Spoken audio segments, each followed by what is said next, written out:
It's about telling the story, not about showing off a technique ever for him. So, and the essence of all of his camera positions or the style of the film or how much cutting there is really always seems to just be there to advance the story.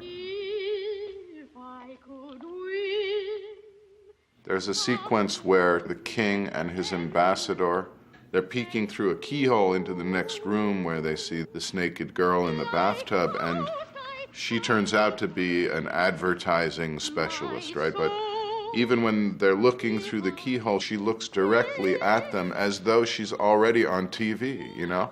And we don't know anything about her yet, but yeah, this eye contact is very Chaplin-esque, you know, very astute and stylistically brilliant. It made me laugh out loud.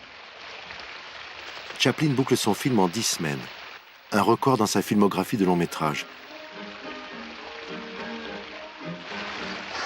Le montage sera effectué à Paris.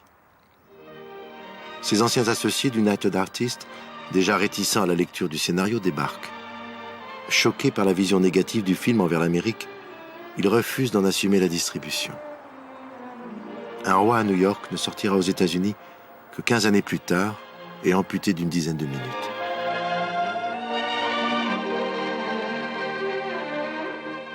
Chaplin va prendre un grand soin à diriger lui-même la musique.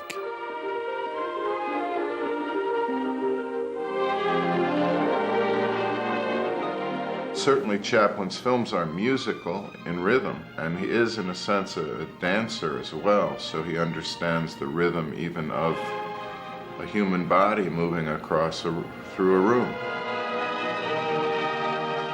But what's really, really impressive to me is the simple fact that he created the music himself, you know?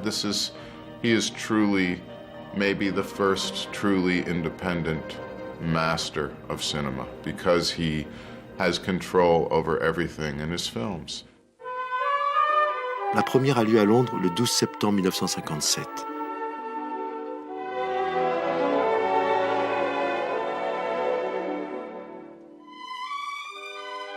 Face aux réactions mitigées du public et des journalistes, il dira « Mon film n'est pas politique, c'est une satire. C'est mon film le plus rebelle. Je refuse de faire partie de cette civilisation agonisante. » This film is political. There's no way you can say it's not. And in a very beautiful way, because it is very funny and it is a very interesting story, from many aspects, very human story. But he fills it with politics. The committee cites this witness for contempt of Congress. That's very unsportsmanlike on your part.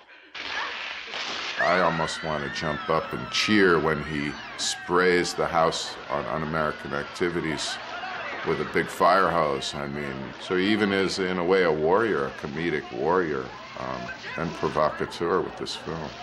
And this young boy, played by Michael Chaplin in the film, he's talking about the monopoly of power as the menace of freedom, and you know, he also predicts all this monopolization and corporatization. The kid even mentions chain stores and the automobile industry, and you know, he's very, very, this is really beautiful, the things he says. Of course, Chaplin's also making fun of him by his way of saying it, but really the heart of the film is in, you know, for me, politically, is in this character. Ah, very interesting. This, Your Majesty, is Rupert, our young editor. How do you do, Rupert? How do you do? Sit down. And what's that you're reading? Karl Marx. Surely you're not a communist. Do I have to be a communist to read Karl Marx? Rupert. That's a valid answer. Well, if you're not a communist, what are you? Nothing. Nothing? I dislike all forms of government. But somebody must rule. And I don't like the word rule. Well, if we don't like the word rule, let's call it leadership. Leadership in government is political power, and political power is an official form of antagonizing the people.